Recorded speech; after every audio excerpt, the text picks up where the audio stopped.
And all of what is today known as Pak-occupied Kashmir was in our control. But it was this Congress party and its leadership of that time that surrendered all of Pak-occupied Kashmir. Oh, Indo-Pak war, what the first war was a failure. That उसके लिए failure होगा. ये जो इतिहास हमें पढ़ाने बोल रहे थे ना, खुद पढ़ो ये सर. नहीं होगा तो ये बता देती हूँ मैं. 1947 से लेकर आज तक कांग्रेस पार्टी के जो कंसिस्टेंट पॉलिसी है वो भारत को और भारत के सशस्त्र बल को सिस्टमैटिकली और डेलिबरेटली वीक करने का एक पॉलिसी है. जब देश का सवाल आता है तो देश पहला, उसके बाद राज्य, उसके बाद पार्टी, उसके बाद फैमिली. पहले देश आता है. Total rubbish. No plans of modernisation of army is required. India का policy is ahimsa. We don't need the army. Police will do its job. ये नेहरू जी की सरकार की स्टेटेड पॉलिसी. तो मैं ये जो नए लोग आके पता नहीं क्या क्या हमको सुना के जाते और गलत इतिहास बनाते और रिकॉर्ड पे गलत लाते, इसके लिए मुझे दुख हुआ उनके भाषण सुन के. 1948 में जिसका उल्लेख कई बार आया, our armed forces had breached the LOC, and all of what is today known as Pak-occupied Kashmir was in our control. But it was this Congress party and its leadership of that time that surrendered all of Pak-occupied Kashmir. What military achievement we had gained, we squandered on the diplomatic table. 1965 में भी वही हुई, 1971 में भी वही हुई. आज जितने भी कांग्रेस के अपने साथियों से भाषण हमने सुने, बहुत अजीब लग रहा था मुझे, क्योंकि कांग्रेस पार्टी का नेता चेंज होते हैं पर कांग्रेस पार्टी का नीति वही है.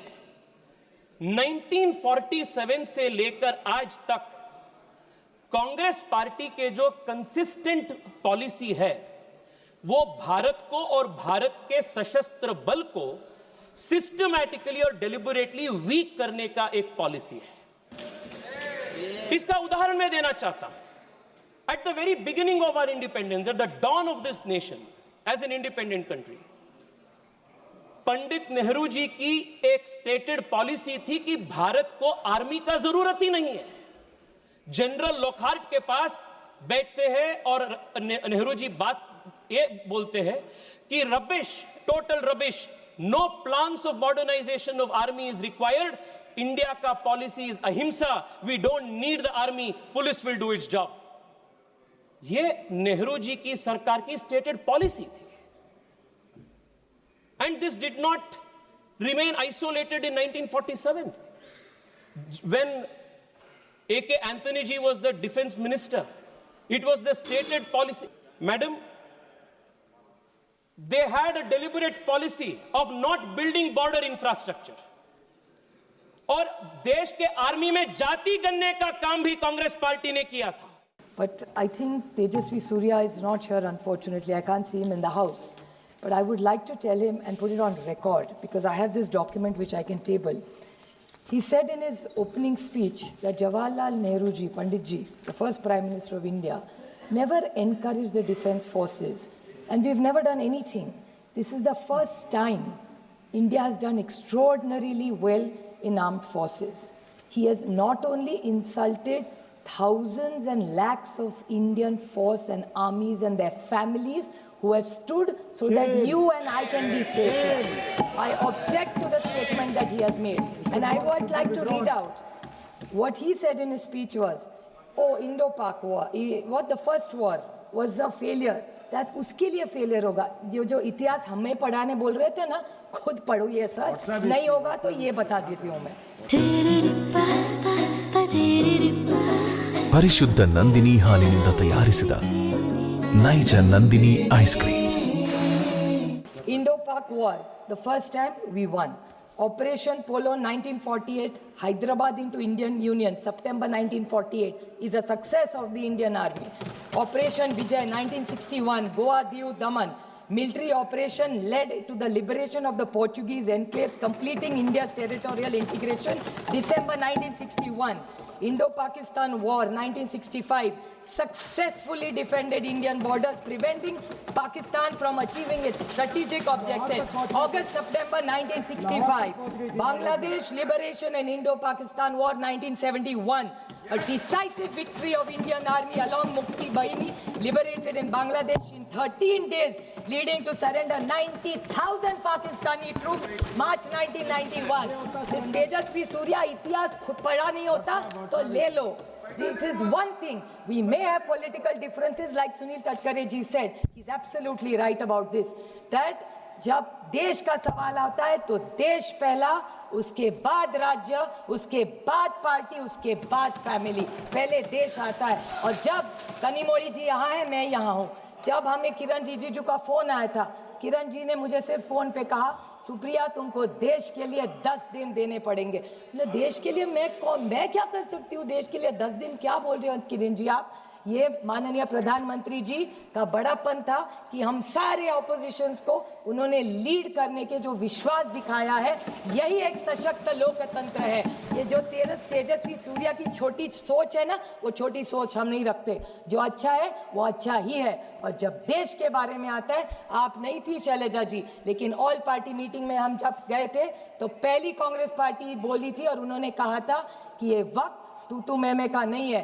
कांग्रेस पार्टी और सारी ऑपोजिशन नरेंद्र मोदी जी की सरकार के साथ पूरी ताकत से खड़ी रहेगी और हम आपके साथ हैं. आप जो निर्णय ले, युद्ध करे, कुछ भी करे, हम आपके साथ खड़े रहेंगे. और ये तेजस्वी सूर्या क्यों पता नहीं है. तो मैं ये जो नए लोग आके पता नहीं क्या क्या हमको सुना के जाते और गलत इतिहास बनाते और रिकॉर्ड पे गलत लाते, इसके लिए मुझे दुख हुआ उनके भाषण सुन के. उनके लिए बहुत अंधभक्त होते काय असेल.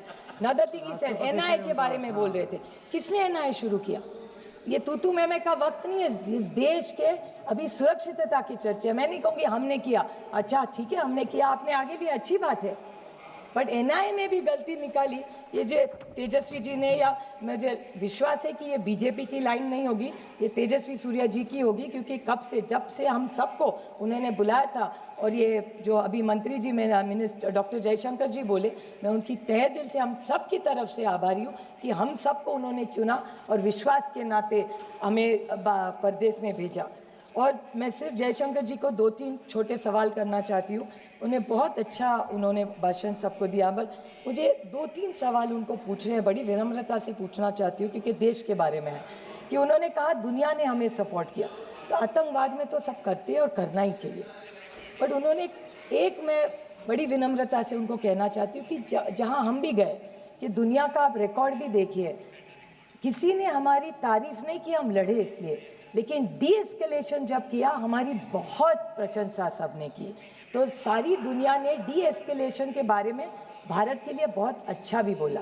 तो जब बाकी के इनके जो सांसद कहते हैं अभी घुस के मारेंगे और वो सब लैंग्वेज, वो सब ठीक है, कहने के लिए बहुत अच्छा भी लगता है. लेकिन इस दुनिया में जब लड़ाई होती है, आप भी एक महिला है, मैं जानती हूँ, संवेदनशील महिला है आप बताइए मुझे, जब हल्ला होता है तब क्या होता है? सिर्फ विधवा महिलाएं रहती है और बच्चे रहते, क्या मिलता है किसी को? तो मेरे ख्याल से डायलॉग्स, टॉक्स, ये सारी बातें हम सब कह के आए कि terrorism, blood and water can not flow together. Anurag ji है यहाँ, वो रोज बोलते थे, हम 10 दिन घूम रहे थे कि cross border terrorism, terror and talks can not together. We were साथ में थे हम उसमें. ನನ್ನ ಫೇವರೇಟ್ ನಂದಿನಿ ಚೀಸ್. ಈಗ ಎಲ್ಲರ ಫೇವರೇಟ್ ನಂದಿನಿ ಚೀಸ್. मेरे ख्याल से किसी ने, और जब ऑल पार्टी मीटिंग में हम गए थे तब हमने कहा था कि अगर आप युद्ध करेंगे तो हम भारत के साथ रहेंगे, जो भी करेंगे आप. लेकिन जिस तरह से, और एक उन्होंने पूछा, एक बीजेपी के ने कि हमने अटैक किया और पहले वाली सरकार ने कुछ नहीं किया.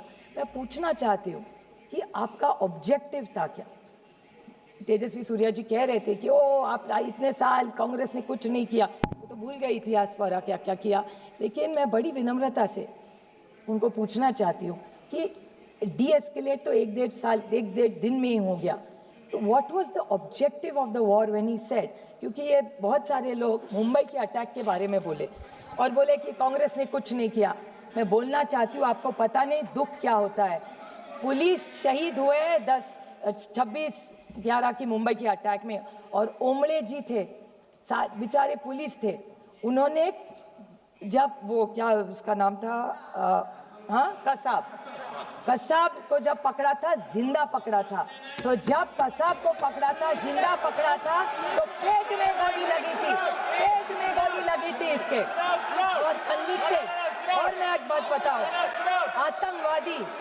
आतंकवादी को जिंदा हमने पकड़ा था, तब हमारी, मैं नहीं कहती वो हमारा सरकार नहीं गई थी, इस देश की पुलिस थी वहां। मैं नहीं कहूंगी कि कांग्रेस ने की, कभी नहीं कहूंगी मैं कि एनसीपी कांग्रेस की सरकार थी, हमने पकड़ा, हम नहीं पकड़ने गए थे।